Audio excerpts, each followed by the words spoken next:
والسلام علیکہ یا سیدی یا رسول اللہ وعلی آلک واصحابک یا حبیب اللہ الصلاۃ والسلام علیکہ یا سیدی یا رسول اللہ وعلی آلک واصحابک یا حبیب اللہ۔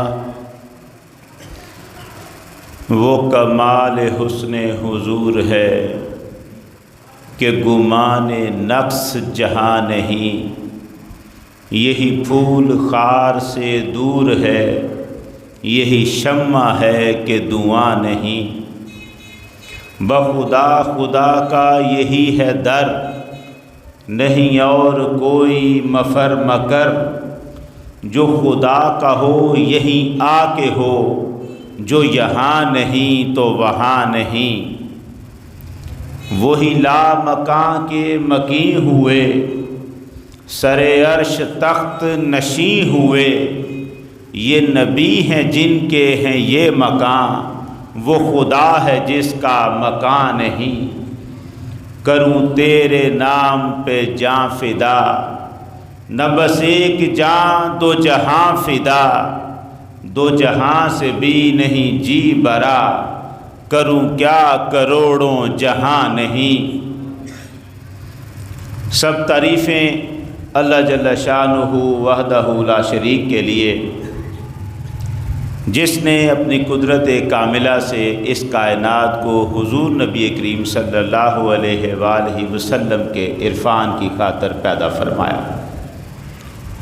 ارشاد فرمایا لولاک لما خلقت الافلاک، اے حبیب صلی اللہ علیہ وسلم، اگر تمہیں پیدا کرنا میرا مقصد نہ ہوتا تو میں اس کائنات کو ہی پیدا نہ کرتا۔ بے شمار درود حضور نبی کریم صلی اللہ علیہ وآلہ وسلم کی ذات اقدس کی خاطر، جن کی ذات اقدس اس کائنات کی تخلیق کا باعث بنی۔ اللہ جل شانہ نے قرآن مجید میں ارشاد فرمایا شہر رمضان الذی انزل فیہ القرآن ھدی للناس، صدق اللہ العظیم۔ رمضان کا مہینہ وہ مہینہ ہے کہ جس میں قرآن نازل کیا گیا، جو ساری انسانیت کے لیے ہدایت ہے۔ اللہ جل شانہ رحمان ہے، رحیم ہے، غفور ہے، کریم ہے، بے پناہ بخششوں والا، بے پناہ رحمتوں والا۔ اس نے اپنی مخلوق کی پیدائش کی بنیاد محبت کو رکھا ہے۔ اس مخلوق کو محبت اور رحمت کی بنیاد پر اس نے پیدا کیا ہے۔ سورہ ملک میں پروردگار عالم فرماتا ہے ما تری فی خلق الرحمن من تفاوت، تمہیں رحمان کی تخلیق میں کوئی نقص نظر نہیں آ سکتا۔ وہاں یہ نہیں فرمایا کہ تمہیں اللہ کی تخلیق میں کوئی نقص نظر نہیں آتا، فرمایا تمہیں رحمان کی تخلیق میں کوئی نقص نظر نہیں آ سکتا۔ اس کا مطلب یہ تھا کہ بتانا چاہتا تھا میری مخلوق کے ساتھ جو تعلق ہے وہ رحم کا تعلق ہے، میں رحمان ہوں اور رحم کی بنیاد پر میں نے کائنات کو پیدا کیا۔ اس ساری مخلوق کے ساتھ اس کا رشتہ انتہا درجے کے رحم والا ہے۔ پروردگار عالم کی ہر صفت لامحدود ہے، اس کا غضب بھی لامحدود ہے، اس کی رحمت بھی لامحدود ہے، لیکن وہی پروردگار عالم فرماتا ہے سبقت رحمتی علی غضبی، میری رحمت میرے غضب سے آگے گزر گئی۔ جس کا غضب بھی لامحدود تھا، جس کی رحمت بھی لامحدود تھی، وہ فرماتا ہے میری رحمت میرے غضب سے بھی آگے گزر گئی۔ وہ کریم رب جس نے اس کائنات کی بنیاد رحم کو رکھا، رحمت کو رکھا، بے پناہ رحمتوں کا مالک، اس نے یہ مقدس مہینہ رمضان کا جو ہمیں عطا کیا ہے بے انتہا رحمتوں سے مالا مال کر دیا۔ اس مہینے میں انتہا درجے کی رحمتیں رکھ دیں، انتہا درجے کی مہربانیاں رکھ دیں۔ سرکار دو عالم صلی اللہ علیہ وآلہ وسلم نے ارشاد فرمایا اگر میری امت کو پتہ چل جائے رمضان ہے کیا، ان کی تمنا ہو کہ سارا سال رمضان ہی رہ جائے، دوسرا مہینہ ہی نہ آئے۔ اتنی برکتیں اور اتنی رحمتیں اس مہینے کے اندر پروردگار عالم نے رکھ دی۔ اچھا، اس مہینے کا جو تعارف قرآن نے کروایا وہ تو یوں ہے کہ یہ وہ مہینہ ہے جس میں قرآن نازل کیا، اور اس قرآن کے نازل کرنے پر پروردگار نے اس مہینے کو رحمتوں سے مالا مال کر دیا۔ حضور صلی اللہ علیہ وآلہ وسلم نے اس کے بارے میں ایک ارشاد فرمایا۔ رمضان المبارک کے مہینے کے بارے میں حضور نے فرمایا ہوا شہر اولہ رحمت و اوسطہ مغفرت و آخرہ عتق من النار۔ فرمایا یہ وہ مہینہ ہے جس کے شروع میں رحمت ہے، درمیان میں بخشش ہے، اور اخیر میں دوزخ سے آزادی۔ اگر آپ اس فرمان پر غور فرمائیں تو رمضان کے 3 حصے کر دیے سرکار دو عالم نے۔ یہ وہ حدیث ہے جو آپ نے کئی مرتبہ سنی ہے۔ 3 حصے کر دیے، پہلے حصے میں رحمت، دوسرے میں بخشش جو درمیان والا ہے، آخری حصے کی ہم بات نہیں ابھی کر رہے، وہ دوزخ سے آزادی کا مہینہ کا عشرہ ہے، حصہ ہے، اس کو ہم چھوڑ رہے ہیں۔ ہم پہلے 2 حصوں پہ بات کر رہے ہیں۔ پہلا حصہ رحمت پر مشتمل، اور دوسرا اس کے بعد والا حصہ وہ ہے بخشش کا۔ پورا قرآن آپ پڑھ لیں، قرآن مجید میں رحمت اور بخشش کی یہ ترتیب ہے ہی نہیں۔ قرآن مجید میں جو ترتیب آئی ہے اس میں مغفرت پہلے آتی ہے، رحمت بعد میں آتی ہے۔ یہ طریقہ ہے۔ دیکھیں قرآن کیا کہتا ہے، وَاسْتَغْفِرُ اللَّهَ ان اللہ غفور رحیم۔ اللہ سے معافی مانگو، بخشش مانگو، وہ بخشنے والا بھی ہے، رحم کرنے والا بھی ہے۔ پہلے کس بات کا ذکر کیا؟ بخشنے والا، پھر ذکر کیا رحم کرنے والا۔ بخشش کا ذکر پہلے، رحم کا ذکر بعد میں۔ اب دیکھیں آدم علیہ السلام کی دعا کو۔ حضرت آدم علیہ السلام جو دعا کر رہے ہیں اللہ سے، وہ کیا ہے؟ ربنا ظلمنا انفسنا وان لم تغفر لنا وترحمنا لنکونن من الخاسرین۔ پروردگار ہم نے اپنا نقصان کر لیا ہے، اب اگر تو نے ہمیں معاف نہ کیا اور ہم پر رحم نہ کیا تو ہم خسارے والوں میں سے ہو جائیں گے۔ کیا کیا 2 چیزیں مانگی؟ معاف نہ کیا اور رحم نہ کیا۔ پہلے کس بات کا ذکر؟ معاف کرنے کا، رحم کا ذکر بعد میں۔ پورے قرآن میں یہی طریقہ ہے، پروردگار ہر جگہ یہی تعارف کرواتا ہے، رحمت کا ذکر بعد میں ہوتا ہے، مغفرت کا ذکر پہلے ہوتا ہے۔ یہ جب طریقہ تھا تو رمضان کا تعارف بھی یوں ہی ہونا چاہیے تھا۔ فرمایا جاتا اس کے پہلے حصے میں مغفرت ہے، اس کے دوسرے حصے میں رحمت ہے۔ ایسا ہونا چاہیے تھا کیونکہ قرآن کی ترتیب یوں ہی آئی۔ قرآن مجید میں ایک جگہ پر بھی رحمت کو مغفرت سے پہلے نہیں بیان کیا گیا۔ ہر جگہ، یہ بڑی عجیب سی بات ہے، ہر جگہ ذکر بخشش کا، مغفرت کا پہلے اور رحمت کا ذکر بعد میں۔ مگر جب رمضان کی باری آئی تو تعارف کی ترتیب بدل دی، فرمایا یہاں رحمت پہلے ہوگی، بخشش بعد میں۔ ترتیب آپ سمجھ گئے کہ فرق ہے۔ اب میں یہ عرض کرتا ہوں یہ فرق کیا ہے، یہ کیسے ہوا، اس کا ایسا ہے کیوں، ایسا کیوں ہوا؟ رحمت کو سمجھنا پڑے گا پہلے۔ رحمت کہتے ہیں نعمت عطا کرنے کو، زحمت ختم کرنا اور نعمت عطا کرنا، یہ معنی ہے رحمت کرنے کا۔ رحمت کا معنی سمجھیے گا، زحمت ختم کرنا اور نعمت عطا کرنا۔ اچھا، نعمت عطا کرنے کے راستے میں رکاوٹ ہوتا ہے بندے کا گناہ۔ اللہ جب کسی کو نعمتیں دینا چاہتا ہے تو راستے میں رکاوٹ بن کے کھڑے ہوتے ہیں بندے کے گناہ۔ اس لیے پروردگار ہمیشہ یہی فرماتا ہے، مجھ سے معافی مانگو، مجھ سے بخشش مانگو۔ استغفروا ربکم انہ کان غفارا یرسل السماء علیکم مدرارا ویمددکم باموال وبنین ویجعل لکم جنات ویجعل لکم انہارا۔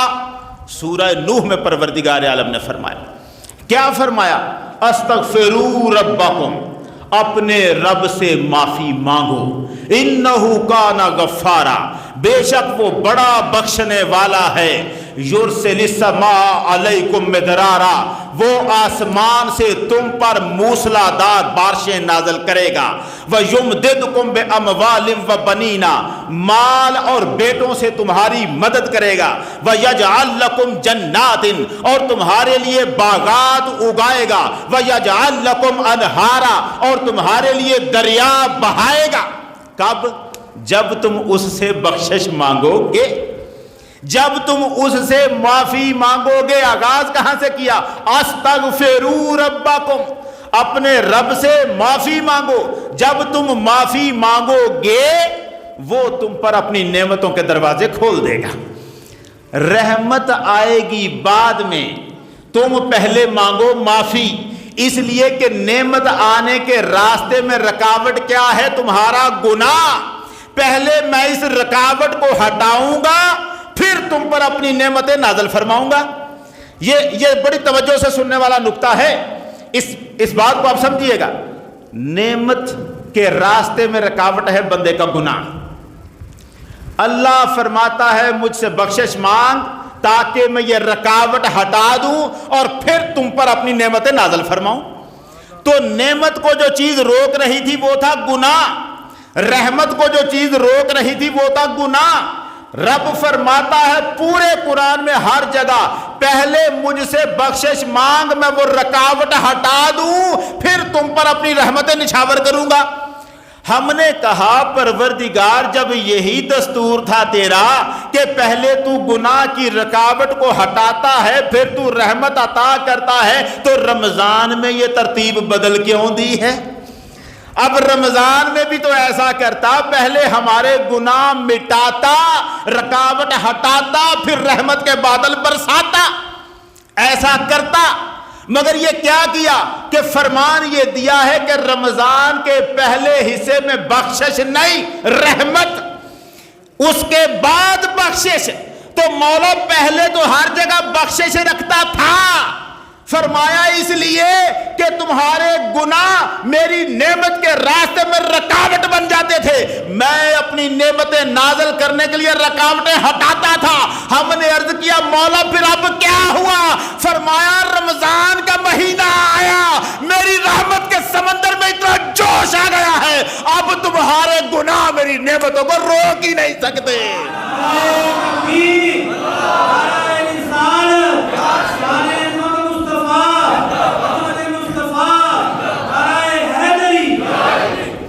اب تمہارے گناہ میری رحمت کے راستے میں رکاوٹ بن نہیں سکتے، اس لیے کہ اب رحمت کا سمندر اتنے جوش میں ہے، تمہارے گناہوں کی بخششیں بعد میں دیکھوں گا، پہلے نعمتیں اپنی نازل کر دوں گا۔ رحمتوں کی عطائیں پہلے ہوں گی، نعمتوں کا نزول پہلے ہوگا، تمہارے گناہوں کی بخششوں کا معاملہ بعد میں ہوگا۔ یہ بتانے کے لیے کہ اب اس مہینے میں تمہارے گناہ بھی میری رحمت کو آنے سے روک نہیں سکتے۔ اتنا جوش میں ہے پروردگار کا سمندر رحمتوں کا، وہ سمندر جس کی کوئی حد نہیں ہے، کوئی کنارہ نہیں۔ اچھا، یہ جو حدیث ہم نے پڑھی ہے کہ اس رمضان کے پہلے حصے میں رحمت ہے، اس کے بعد درمیانے حصے میں بخشش ہے، اور پھر اخیر میں دوزخ سے آزادی، یہ حضور صلی اللہ علیہ وسلم کا ارشاد پاک ہے۔ مگر یہ مکمل نہیں، نہ یہاں سے شروع ہوتا ہے نہ یہاں پہ ختم ہوتا ہے۔ اصل میں حضور صلی اللہ علیہ وسلم نے ایک خطبہ دیا تھا. رمضان اگلے دن شروع ہونا تھا، شعبان کا آخری دن تھا، آخری دن پچھلے مہینے شعبان کا آخری دن تھا، کل رمضان شروع ہونا تھا، اور سرکار نے آج سارے صحابہ کو اکٹھا کر لیا. فرمایا ذرا اکٹھے ہو جاؤ، تمہیں بتانا چاہتا ہوں تم پر مہینہ کون سا رہا. یہ جس مہینے میں تم داخل ہو رہے ہو کتنی عظمت والا ہے، یہ بتانا چاہتا ہوں. اب سرکار نے لوگ صحابہ کو اکٹھا کر کے ایک خطبہ دیا. وہ جو تقریر آپ نے کی ہے، اس تقریر میں آگے چل کر ایک ٹکڑے کے طور پر یہ حصہ آتا ہے جو میں نے پہلے سنایا ہے کہ یہ رمضان وہ مہینہ ہے جس کے پہلے حصے میں رحمت، دوسرے میں بخشش اور آخری میں دوزخ سے آزادی ہے. یہ اس خطبے کا ایک ٹکڑا ہے. خطبہ کیا ہے؟ وہ خطبہ ذرا سماعت فرمائیے تاکہ میں اپنی گفتگو کی بنیاد رکھ سکوں جدھر میں جانا چاہتا ہوں. حضور صلی اللہ علیہ وسلم نے جو خطبہ ارشاد فرمایا ہے، یا ایھا الناس قد اظلکم شہر عظیم شہر مبارک شہر فیہ لیلۃ خیر من الف شہر جعل اللہ صیامہ فریضہ وقیام لیلہ تطوعا من تقرب فیہ بخصلۃ من الخیر کان کمن ادى فریضۃ فیما سواہ ومن ادى فیہ فریضۃ کان کمن ادى 70 فریضۃ فیما سواہ. سرکار ارشاد فرماتے جا رہے ہیں خطبہ. ارشاد فرمایا لوگو تم پر ایک بڑی عظمت والا مہینہ آ رہا ہے. قد اظلکم شہر عظیم، تم پر ایک بڑی عظمت والا مہینہ آ رہا ہے. شہر مبارک، بڑی برکتوں والا مہینہ آ رہا ہے. شہر فیہ لیلۃ خیر من الف شہر، وہ مہینہ آ رہا ہے جس میں وہ رات بھی آئے گی جو ہزاروں مہینوں سے بہتر ہے. وہ رات بھی اس میں آئے گی. جعل اللہ صیامہ فریضہ، اللہ نے اس کے روزے رکھنا تم پر فرض کیا ہے. وقیام لیلہ تطوعا، اور اس کی راتوں میں قیام کو اللہ نے تمہارے لیے نفل بنا دیا ہے. من تقرب فیہ بخصلۃ من الخیر، جو کوئی تم میں سے ایک نفلی نیکی کرے گا اور اس کے ذریعے اللہ کے قریب آنا چاہے گا، کانا کمن ادى فریضۃ فیما سواہ، باقی مہینوں میں ادا کیے گئے فرض کے برابر اسے ثواب دیا جائے گا. ومن ادى فیہ فریضۃ، اور جو کوئی اس میں فرض ادا کرے گا، کانا کمن ادى 70 فریضۃ فیما سواہ، وہ ایسے ہوگا جیسے باقی مہینوں میں اس نے 70 فرض ادا کر دیے.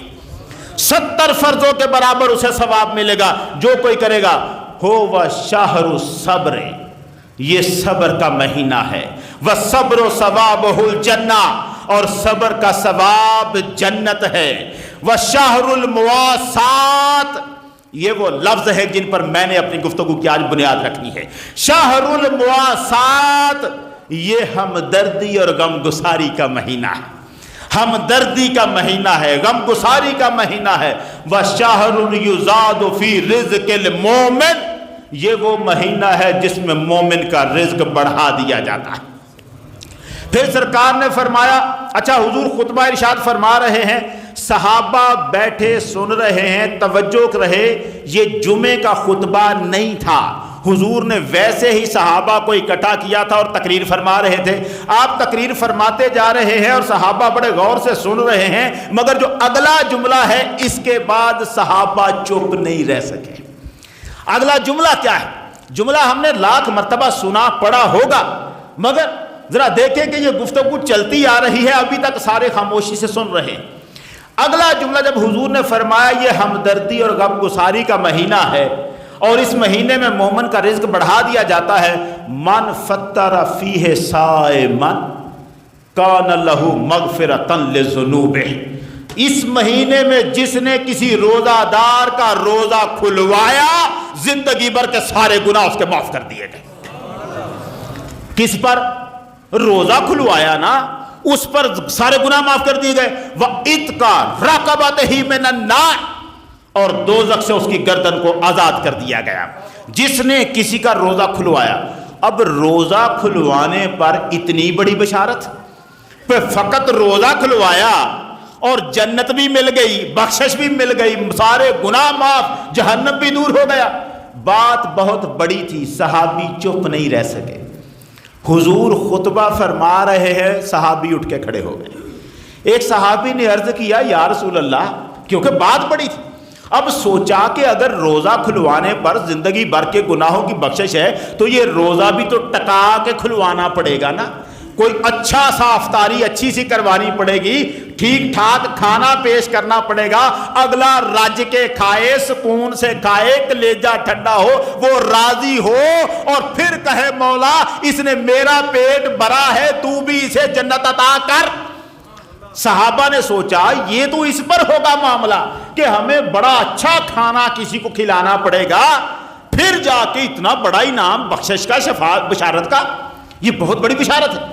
صحابی نے پوچھا یا رسول اللہ لیسا کلنا یجد ما یفطر الصائم، حضور روزہ کھلوانے پر اتنی بڑی بشارت ہے، ہم میں سے ہر ایک کے پاس یہ طاقت نہیں ہوتی ہے ایسا روزہ کھلوائے۔ سوچ آئی نا کہ اچھا خاصا کھلانا پڑے گا، تبھی جا کے پتہ نہیں کتنے پیسے لگ جائے، بڑے بڑے غریب مسکین فقیر ہوتے ہیں۔ صحابی نے پوچھا یا رسول اللہ ساروں کے پاس تو اتنی طاقت نہیں ہوتی کہ وہ روزہ کھلوا سکیں، تو ہم تو پھر اس بشارت سے حضور محروم رہ گئے۔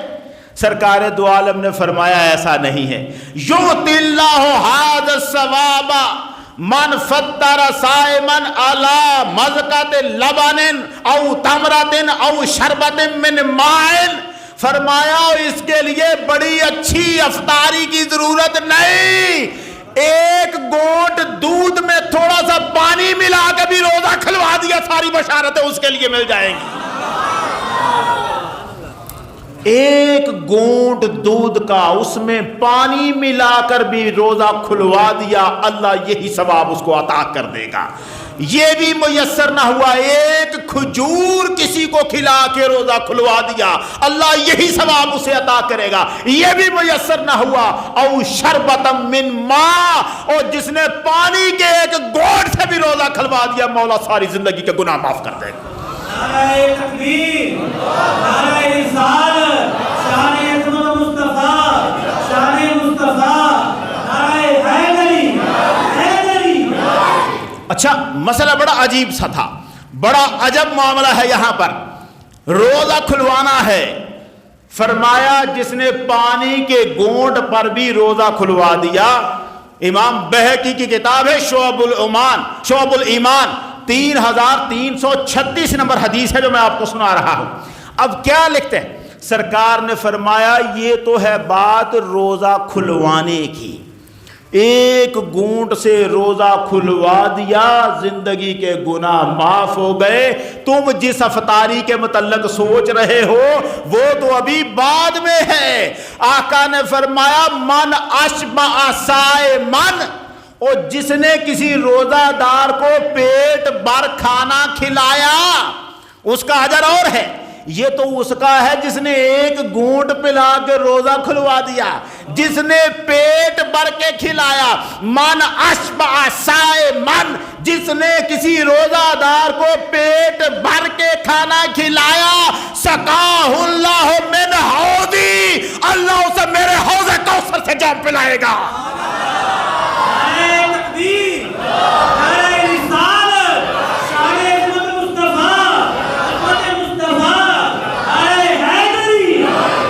اللہ اسے میرے حوض کوثر سے پانی پلائے گا، لا یظمأ حتی یدخل الجنہ، اس کوثر کے پانی کو پینے کے بعد پھر اسے قیامت کے میدان میں تب تک پیاس نہیں لگے گی جب تک جنت کے دروازے میں داخل نہیں ہو جائے۔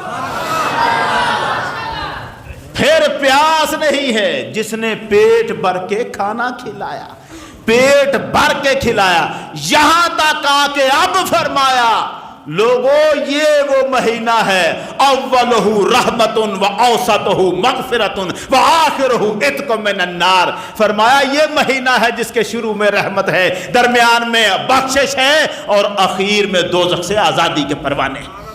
من خفف عن مملوکہ فیہ، جس نے اس مہینے میں اپنے ملازم، اپنے غلام، اپنے خادم سے نرمی برتی، پروردگار عالم اس کے بھی گناہ معاف فرما دیتا ہے۔ مہینہ ہی ایسا ہے، مہینہ ہی ایسا ہے۔ اب حضور نے شروع میں فرمایا یہ ہمدردی اور غم گساری کا مہینہ ہے۔ اچھا، ہمدردی اور غم گساری کے لیے مثال ایک دی، ایک مثال، ساری باتیں تو نہیں کی جا سکتی نا، ایک مثال دی صرف روزہ کھلوانے کی۔ یہ ہمدردی ہے کہ آپ نے دیکھا کہ لوگ روزہ دار ہیں، آپ روزہ کھلوا رہے ہیں، یہ لوگوں کے ساتھ ہمدردی۔ ہمدردی کی ایک مثال حضور نے رکھی، اس کا یہ مطلب نہیں تھا کہ کسی اور طرح سے ہمدردی کرے تو اجر نہیں ہے، کسی اور طرح سے غم گساری کرے تو اجر نہیں ہے، ایسا نہیں۔ یہ روزہ کھلوانے کی مثال بس ایک مثال تھی۔ ہمدردی کسی طرح سے بھی کرے، مہینہ ہی ہمدردی کا ہے۔ حضور کا اپنا عالم یہ ہوتا تھا اس مہینے میں، روایتیں بتا رہی ہیں، بخاری مسلم کی حدیثیں بتا رہی ہیں، کان النبی صلی اللہ علیہ وسلم اجود الناس بالخیر، حضور سید عالم عام طور پر سمندر ہوا کرتی تھی آپ کی ذات سخاوت کا، لیکن جب مہینہ آتا تھا رمضان کا یہ سمندر ایسے ٹھاٹھے مارتا تھا، کانا اجود من الریح المرسلہ، ایسے لگتا تھا سخاوت کی ایک تیز ہوا ہے جو چل رہی ہے۔ حضور تیز ہوا جو چلتی ہے اس سے بھی زیادہ سخاوت کیا کرتے تھے، خیرات کیا کرتے تھے، لوگوں کو دیا کرتے تھے، لوگوں میں بانٹا کرتے تھے، ہمدردی و غم گساری کیا کرتے تھے، لوگوں کے پیٹ پالا کرتے تھے۔ آپ کا اپنا معمول یہی تھا۔ یہ مہینہ دو کاموں کا ہے، ایک ہے قرآن کی تلاوت کا اور دوسرا ہے لوگوں کو کھانا کھلانے کا۔ مہینہ ہی دو کاموں کا ہے، ہمدردی و غم گساری، کسی کے کام آنا، یار یہ بہت بڑا مارکا، یہ بہت بڑا مسئلہ ہے۔ حضور صلی اللہ علیہ وسلم نے ارشاد فرمایا ان من احب الاعمال الی اللہ، جتنے نیک اعمال ہیں ان سب میں سے 4 اعمال ایسے ہیں جو اللہ کو سب سے زیادہ محبوب ہے، سب سے زیادہ پسند اللہ کو 4 کام۔ کون کون سے؟ ادخال السرور علی قلب المومن، پہلا کام یہ ہے کسی مسلمان کے دل میں خوشی داخل کرنا، یہ وہ کام ہے جو اللہ کو سب سے زیادہ پسند ہے، کسی مسلمان کے دل میں خوشی داخل کرنا، او ان یفرج عنہ ہما، یا کسی مسلمان کا کوئی دکھ دور کر دینا، کوئی غم اس کا دور کر دینا، یا او یقضی عنہ دینا، مسلمان قرضے میں مبتلا تھا، قرضہ ادا نہیں کر سکتا تھا، کوئی اپنی جیب سے اس کا قرضہ ادا کر دے، سارے اعمال سے بڑھ کر اللہ کو یہ پسند مال، پسند یہ عمل ہے۔ او یطعمہ من جوع، چوتھا کام سرکار نے فرمایا کسی بھوکے کو کھانا کھلانا، اللہ کو سارے کاموں میں سب سے بڑھ کر یہ 4 کام ہے جو پسند ہے۔ یہ ہمدردی، یہ غم گساری۔ حضرت عبداللہ ابن عباس رضی اللہ تعالیٰ عنہ اعتکاف میں بیٹھے تھے مسجد نبوی شریف۔ اب آپ اندازہ کریں، اعتکاف ہو، رمضان کا مہینہ ہو، اعتکاف ہو اور مسجد نبوی ہو۔ حضور کا فرمان ہے مدینے کا رمضان دنیا کے کسی بھی دوسرے شہر کے 1000 رمضان کے برابر ہے۔ مدینے کا رمضان کسی دوسرے شہر کے 1000 رمضان کے برابر ہے، سرکار نے فرمایا۔ اب رمضان کا مہینہ ہو، شہر مدینہ ہو اور اس میں مسجد نبوی ہو اور اس میں بندہ بیٹھے اعتکاف پہ، بتاؤ ذرا کیا عالم ہوں گے خیرات کے، کیا عالم ہوں گے۔ عبداللہ ابن عباس کون ہیں؟ حضور کے چچا عباس کے بیٹے، یہ بیٹھے ہیں اعتکاف میں۔ ایک بندہ آیا، حالت اعتکاف میں آپ بیٹھے ہیں، بندہ باہر سے آیا، اس نے آ کے سلام کیا اور بیٹھ گیا، چہرے پہ پریشانی کے آثار تھے۔ عبداللہ ابن عباس رضی اللہ تعالیٰ عنہ نے اس کا چہرہ دیکھا، فرمانے لگے یا فلانو اراکا کئیبا حزینا، مجھے لگ رہا ہے تو بڑا پریشان ہے، تیرے چہرے پر دکھ نظر آ رہا ہے، کیا ہوا ہے تجھے، اتنا پریشان کیوں ہے؟ عبداللہ ابن عباس کہاں ہیں؟ اعتکاف میں بیٹھے ہوئے، یہ یاد رہے۔ بندہ باہر سے آیا، پاس بیٹھا، پریشان ہے. سرکار نے ابن عباس نے پوچھا کیا بات ہے، تو پریشان نظر آ رہا ہے، اتنا پریشان کیوں ہے؟ اس نے کہا یبن ام رسول اللہ، اے رسول اللہ کے چچا کے بیٹے. حضرت عباس جو حضور کے محبوب چچا ہیں ان کا بیٹا ہے عبداللہ ابن عباس. اور یہ عبداللہ ابن عباس اتنی بڑی شخصیت ہے، قرآن مجید کی تفسیر کل دنیا نے جتنی کی ہے سید المفسرین یہ عبداللہ ابن عباس ہے. سردار ہے ساری امت کا تفسیر کے معاملے میں، تفسیر قرآن کے معاملے میں. یہ چھوٹی عمر کے تھے، بڑے بڑے بوڑھے وہ صحابہ بھی تھے جنہوں نے بدر کی جنگ لڑی ہوئی تھی. عمر فاروق رضی اللہ تعالیٰ عنہ کے دربار میں جگہ عمروں کے حساب سے، علموں کے حساب سے، مرتبوں کے حساب سے نشستوں کی الگ الگ نشستیں بنائی گئی تھی. ایک جگہ الگ تھی جہاں صرف بدر کے بوڑھے بیٹھا کرتے تھے. عمر فاروق نے اپنے دربار میں سب سے زیادہ مرتبہ ان کو دیا تھا جنہوں نے حضور کے ساتھ شامل ہو کر بدر کی جنگ لڑی تھی. یہ بدر کے لڑنے والے عمر فاروق کے دربار میں آپ کے پاس ہو کے بیٹھا کرتے تھے اور باقی سارے پیچھے. لیکن عمر فاروق رضی اللہ تعالیٰ نے فرمایا کرتے تھے ابن عباس تو پیچھے جوانوں یا بچوں میں نہ بیٹھا کر، ان بوڑھوں میں آ کے بیٹھا کر، تیرا مرتبہ ان کے برابر کھڑا. یہاں کھڑے ہو بیٹھا کرتے تھے، جوان کم عمر کے تھے مگر آ کے بیٹھتے تھے بدر کے لوگوں میں. عبداللہ ابن عباس یہ بیٹھے ہیں اعتکاف میں، یہ اس لیے بتایا کہ چھوٹا سا بندہ نہیں جو اعتکاف میں بیٹھا ہے. اب بتانے والے نے بتایا، اسے پوچھا کہ کیا بات ہے تجھے پریشان دیکھ رہا ہوں؟ اس نے کہا جناب معاملہ یہ ہے، لفلان علی حق، فلانا بندہ جو ہے اس کے میں نے دینے تھے پیسے، اس نے جو وقت مجھے دیا ہوا تھا ادھار چکانے کے لیے وہ پورا ہو گیا. لا وحرمت صاحب ھذا القبر، یہ جو اس نے اشارہ کیا حضور کی قبر انور کی طرف، اس نے کہا یہ جو قبر انور میں آرام فرما ہستی ہے نا حضور، ان کی عزت کی قسم کھا کے کہتا ہوں لا اقدر علیہ، میں قرضہ ادا کرنے کے قابل نہیں ہوں.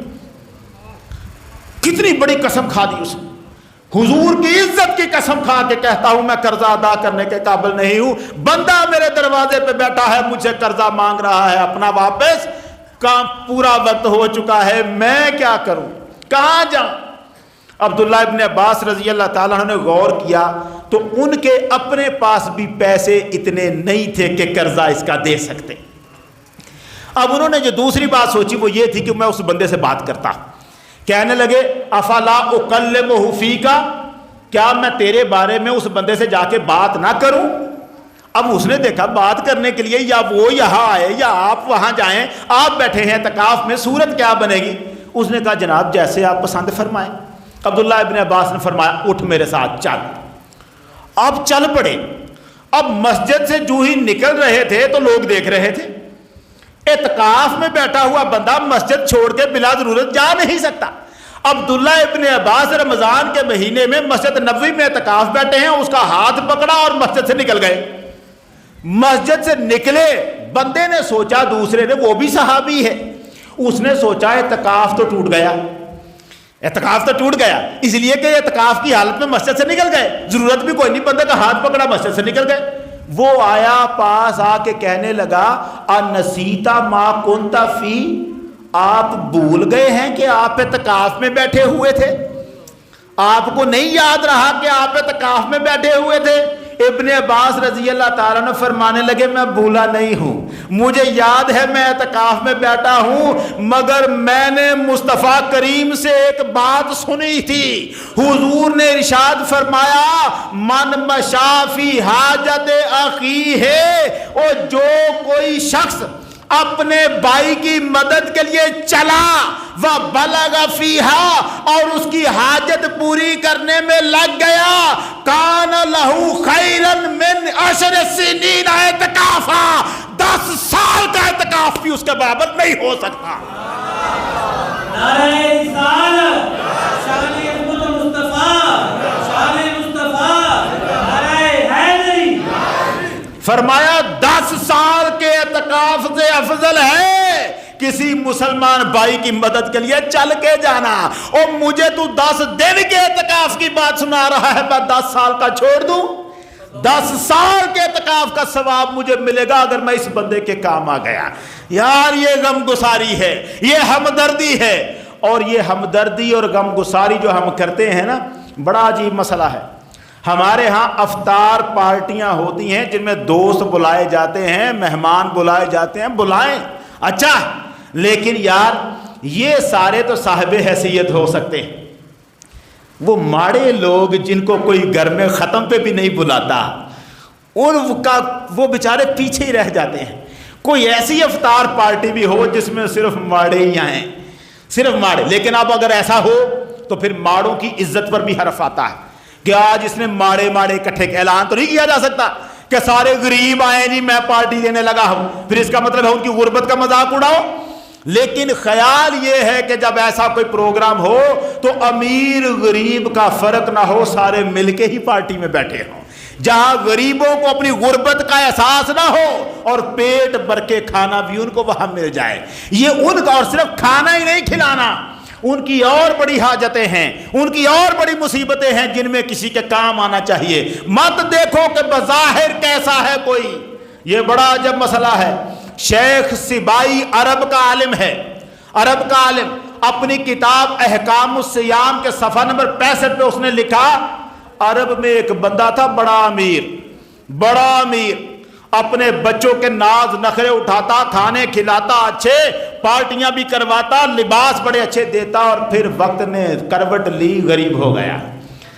حالت غربت کی اس پہ طاری ہوئی. رمضان کا مہینہ آیا, غریب کے پاس کچھ نہیں تھا کہ اپنے بچوں کو ویسے کھانے کھلائے.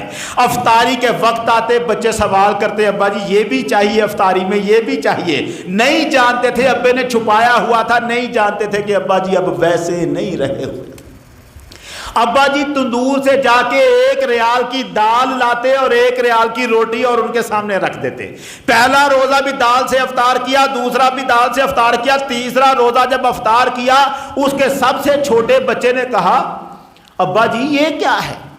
لقد احرقا بطوننا, یہ دال کھا کھا کے تو ہمارے اندر جل گئے ہیں, کیا کر رہے ہیں آپ؟ وہ کھانے کیوں نہیں کھلا رہے جو پچھلے رمضان میں افطاری میں کھلایا کرتے تھے؟ پچھلے رمضان میں تو افطاری میں بڑی شان ہوتی تھی, اب صرف دال ہی کھلاتے ہیں. یہ بات بچے نے کہی, ابا کی آنکھوں میں آنسو آ گئے.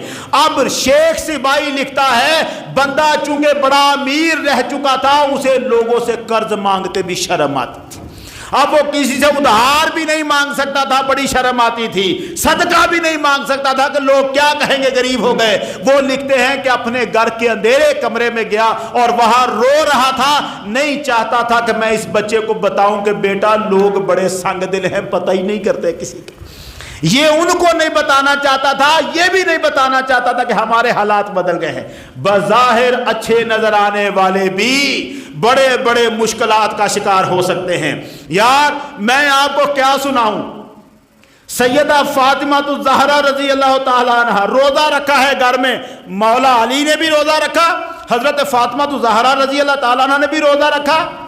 ایک یہودی کے باغ میں کام کیا سارا دن, اور شام کو چند جو, تھوڑے سے جو ملے مزدوری میں, حضرت علی لے کے آئے. سیدہ فاطمہ نے اپنے ہاتھوں سے چکی چلائی, آٹا پیسا, 4 روٹیوں کا آٹا نکلا, جو پیسے جو تھے 4 روٹیوں کا آٹا نکلا. حضرت علی کے سامنے رکھی, حسن حسین کے سامنے رکھی, ایک ایک روٹی انہوں نے کھائی. سیدہ فاطمہ نے روٹی آدھی کی, آدھی کھائی, آدھی روٹی اپنے دوپٹے کے کونے میں باندھ رہی ہیں. دوپٹے کے کونے میں آدھی روٹی باندھی. حضرت علی نے دیکھا یہ روٹی باندھ کیوں رہی ہے, پوچھا فاطمہ 1-2 روٹی تھی, تو نے آدھی کھائی ہے اور آدھی تو نے یہ باندھ کیوں رہی ہو؟ سیدہ کہنے لگی مجھے آج کل پتا ہے حضور کے گھر میں کچھ آتا نہیں, پتا نہیں سرکار نے کچھ کھایا ہے کہ نہیں کھایا. روٹی لے کے مغرب کی نماز پڑھنے کے بعد سیدہ جا کے حضور کے حجرے کے دروازے کے سامنے کھڑی ہو گئی. مغرب کی نماز مسجد میں پڑھا کے سرکار جب حجرے میں واپس تشریف لائے, سیدہ فاطمہ نے روٹی کا ٹکڑا پیش کیا. سرکار دو عالم طبقات ابن سعد میں یہ روایت ہے, حضور نے پوچھا یا فاطمہ ما هذه الكسرى, فاطمہ یہ روٹی کا ٹکڑا کیسا ہے؟ سیدہ فاطمہ نے عرض کیا یا رسول اللہ خرسن خبزتہ، حضور یہ روٹی کا ٹکڑا ہے، لم تطب نفسی حتی آتی کا بہذہ الکسرا، میں نے گوارا نہیں کیا کہ میں کھاؤں اور سرکار آپ کے پیٹ میں نہ جائے۔ آقا میں آپ کی خدمت میں لے کے آئی ہوں، سرکار نے یہ جملہ سننے والا ہے، سرکار نے روٹی کا ٹکڑا کھایا اور کھانے کے بعد فرمایا فاطمہ اما انہو اول طعام دخل فی فم ابیک منذ ثلاثۃ ایام، فرمایا فاطمہ 3 دن ہو گئے ہیں میرے پیٹ میں کچھ نہیں گیا ہوا، فاطمہ یہ پہلے نوالا پہلا ہے جو تو نے مجھے دیا ہے، تیرے باپ نے 3 دن سے کچھ نہیں کھایا۔ یار کمال ہے کہ مدینے میں کسی کو پتہ ہی نہیں چلا کہ مصطفیٰ 3 دن سے بھوکے ہیں، مدینے میں کسی صحابی کو پتہ نہیں چل سکا، ورنہ جس کے پاس جو ہوتا لاتا قدموں میں ڈیر کر دیتا۔ سرکار نے کسی پر کھلنے ہی نہیں دیا کہ میں پانی سے روزے رکھ رہا ہوں، پانی سے روزے کھول رہا۔ سرکار دو عالم کی حالت یہ ہے کہ وہ روٹی کا فرمایا فاطمہ یہ پہلا ٹکڑا ہے جو تیرے باپ کے پیٹ میں 3 دن کے بعد جا رہا ہے۔ وہ کسی کی حالت کا کیا پتہ چلے، وہ لوگ جو غیرتوں والے ہوتے ہیں وہ کسی پر کھلنے ہی نہیں دیتے کہ ہمیں ضرورتیں ہیں، یہ کام ہمارا ہے، کیسے بھی ہو کسی طرح ان کے پیٹوں میں بھی جائے جن بیچاروں کو نصیب نہیں۔ غریبوں کے ساتھ ہمدردی کرنا، غم گساری کرنا، یہ ہے مہینہ، یہ مہینہ رمضان کا حضور نے فرمایا شہر المواسات، اور یہ غم گساری کا مہینہ ہے۔ لیس المومنو، سنو اعلان حضور کا، روحیں کانپ جائیں خدا کی قسم، سرکار نے فرمایا لیس المومن الذی یشبع وجارہ جائع الی جنبہ، فرمایا وہ بندہ مومن ہی نہیں ہے جو خود پیٹ بھر کے کھا کے سو رہا ہے اور اس کے پہلو میں اس کا پڑوسی بھوکا بیٹھا ہوا۔ ہمیں پتہ نہیں ہے کون کہاں کتنا بھوکا ہے، کب سے کسی کو کھانے کو نہیں ملا۔ وہ کتنے لوگ ہیں یار، ہم نے یہی سوچ رکھا ہے ہمیشہ یہ پیشہ ور ہیں، ہم نے نہیں دینا پیشہ وروں کو، مگر یار یہ پیشہ ور تو ہیں، ان میں وہ بندہ بھی تو ہاتھ آگے کر سکتا ہے نا جس کو ضرورت ہے واقعی۔ ہم کس کس کو چھوڑ دیں گے پیشہ ور سمجھ کر؟ وہ مدد کرنا، وہ غم گساری کرنا جو حضور کا مزاج ہے، جو حضور کی سنت ہے۔ رمضان میں صرف افطار پارٹیاں نہ کریں، اور یار ان کے گھروں میں راشن پہنچائیں، ان کے گھروں میں کھانے پہنچائیں جو بیچارے بڑے غریب ہیں۔ اور جو حالت اس وقت ہمارے ملک کی ہے، میرا ملک تو ہو ہی بڑا غریب گیا ہے، یہاں تو مجھے یاد ہے ہمارے مدینہ منورہ کالج کے پرنسپل کتنے ہزاروں ریال کے حساب سے ان کی تنخواہیں تھیں، امیر ترین آدمی۔ ٹی وی میں سنا پاکستان میں روٹی 7 روپے کی ہو گئی، اتنی تکلیف ہوئی، ایک ہی جملہ کہا مر گئے غریب، اب کہاں سے کھائیں گے؟ یہ جملہ تھا، اتنا درد ہوا، ہارٹ اٹیک ہوا، ڈیتھ ہو گئی۔ وہ جو لوگ دکھ رکھتے ہیں امت کا ان سے پوچھو، وہ دیکھو لوگ جو مر رہے ہیں غم میں امت کے میں کہ یہ امت بیچاری کہاں پھنس گئی ہے، اتنی مجبور و لاچار ہو گئی، روٹی کا ٹکڑا نصیب نہیں ہو رہا۔ بس روٹی ہی تو فقط ضرورت نہیں ہے یار، ضرورتیں تو بڑی ہیں، ضرورتیں بڑی ہیں، ہم سب کی ساری ضرورتیں پوری نہیں کر سکتے، مگر جو کچھ دیکھو، وہ بندہ جو آیا سرکار کے پاس، حضور بھوکا ہوں مجھے کچھ کھلایا جائے، سرکار نے اپنے گھر میں پیغام بھیجا، عائشہ گھر میں کچھ ہے؟ کہا یہاں تو کچھ نہیں ہے۔ سرکار کے اپنے گھر میں مہینہ بھر چولہا نہیں جلتا، دوسری بیوی کے پاس، تیسری بیوی، مختلف گھروں میں سرکار نے پیغام بھیجا کسی گھر میں کچھ ہے اس کو کھانا کھلانا ہے؟ جواب آیا حضور گھر میں کچھ نہیں۔ اب سرکار نے اعلان کیا کوئی ہے تم میں سے، اس وقت جو 2-4 صحابہ سامنے بیٹھے تھے، وہ کوئی ہے جو اس میرے مہمان کو اپنے ساتھ گھر لے جائے اور کھانا کھلائے؟ اور جو بندہ لے کے گیا ہے اس نے وہ یہ نہیں سوچا اس نے کہ میرے گھر میں بڑا ہے پڑا ہوا، اس نے بس اتنا کہا کہ حضور فرما رہے ہیں، کوئی اٹھ نہیں رہا، اس نے کہا حضور میں لے کے جاتا ہوں۔ ابو طلحہ کہنے لگے میں لے کے جاتا ہوں، لے گئے۔ پتہ نہیں تھا کہ میرے اپنے گھر میں کیا صورتحال ہے، کیا صورتحال ہے. بیوی سے پوچھا گھر میں کچھ ہے؟ اس نے کہا بس بچوں کے کھانے کے لیے ہے. اپنے گھر میں اتنا بھی نہیں تھا کہ بچوں کے ساتھ خود ماں باپ بھی کھا لیتے. کہا بس بچوں کے لیے ہے. اب وہ جو لفظ ہے نا روایت کے تڑپا دیتے ہیں. بچے ہیں, بندہ کہتا ہے فَأَلِّلِهَا, ایسا کر کسی طرح لوری دے کے بچوں کو سلا دے, آج کھانا حضور کا مہمان کھائے گا. مہمان کے آگے ان بچوں کا کھانا رکھ کے وصیت کی ہے بیوی کو, ایسا کرنا چراغ سیدھا کرنے کے بہانے بتی لو بڑھانے کے بہانے اٹھنا اور چراغ بجھا دینا, اسے پتا نہ چلے کہ ہم خود کھانے میں شامل ہی نہیں. اندھیرا کر دیا جہاں کھانا رکھا, دونوں اس کے سامنے بیٹھ کے منہ اس طرح ہلا رہے تھے لگے کہ ہم بھی کھا رہے. یار کمال لوگ تھے یہ, خود حالت جیسی بھی ہے مگر یہ ہے کہ دوسروں کو کھلانے پہ لگے ہیں, اس لیے کہ سرکار یہ چاہتے ہیں. حضور کی سنت ہے جو ہم نے مار دی, غم گساری. اور یہی تو ایک صفت تھی نا سرکار کی جس کو ہم سناتے ہیں اور تسلیاں پاتے ہیں. جس کی تسکین سے روتے ہوئے ہنس پڑے, اس تبسم کی عادت پہ لاکھوں سلام. وہ سرکار جو تسکین دیتے تھے, کون ہے آج جو تسکین دے گا لوگوں کو؟ امت مر رہی ہے, خدا کی قسم مر رہی. جو بڑے بڑے تگڑے ہیں وہ بھی پریشان ہیں, وہ بھی پریشان ہیں, پورے نہیں ہو رہے. ایک دوسرے کا ہاتھ بڑھائیں, ہاتھ بٹائیں, ایک دوسرے کی طاقت بنے.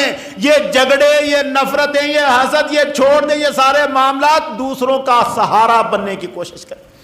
یہ وقت وہ ہے. معروف کرخی رحمت اللہ علیہ حضرت داتا صاحب کے مرشدوں میں بھی پیچھے آتے ہیں.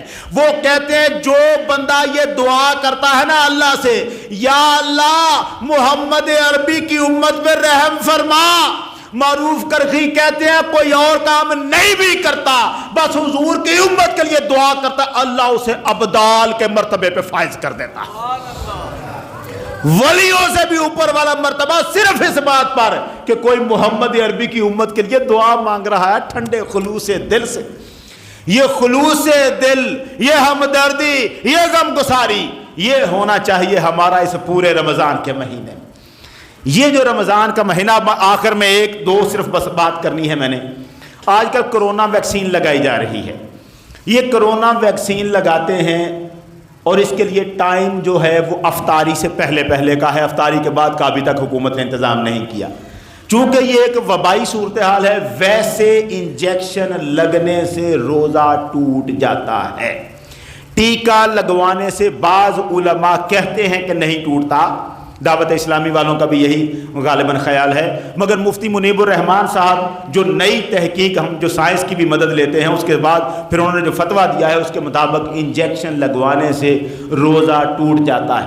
مگر یہ جو کرونا ویکسین ہے یہ چونکہ ایک وبائی صورتحال ہے, مجبوری کی صورتحال ہے, اس لیے چونکہ حکومت ابھی تک شام کے بعد یہ لگوانے کا انتظام نہیں کر سکی, اس لیے اگر کوئی دن کے وقت کرونا ویکسین لیتا ہے تو فتوے کے مطابق, یہ مفتیوں کا فتویٰ ہے, مفتی فاروق القادری صاحب نے دیا ہے, ان کے فتوے کے مطابق کرونا ویکسین لگوانے سے اس کا روزہ نہیں ٹوٹے گا. آنکھ میں سرما ڈالنے سے روزہ نہیں ٹوٹتا, دارو ڈالنے سے روزہ ٹوٹ جاتا ہے. کان یا ناک میں کوئی دوائی ڈالنے سے روزہ ٹوٹ جاتا ہے. اسی طرح انہیلر جو سانس کا بعض اوقات مسئلہ بن جاتا ہے, اس میں جو سلوشن بھی حل کیا ہوتا ہے, کچھ دوائی ذرات ہوتے ہیں, تو وہ انہیلر لینے سے, اگر صرف آکسیجن کا سلنڈر ہوتا ہے, خالی سانس کا پرابلم ہوا, صرف آکسیجن کا سلنڈر, وہ اور چیز ہے.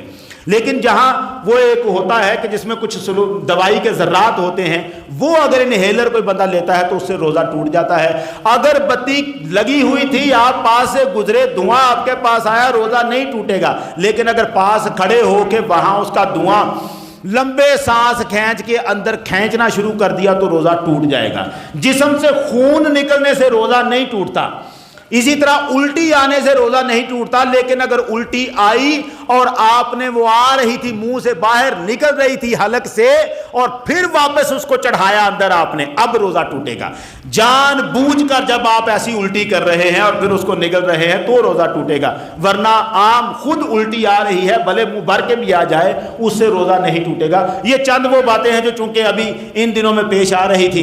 اللہ تعالی ہمیں سلامتی کے ساتھ، عافیت کے ساتھ رمضان کا مہینہ پوری خیر و برکات کے ساتھ گزارنے کی توفیق عطا فرمائے، ہمدردی اور غم گساری کے جذبات کے ساتھ گزارنے کی توفیق عطا فرمائے۔ وآخر دعوانا ان الحمد للہ رب العالمین۔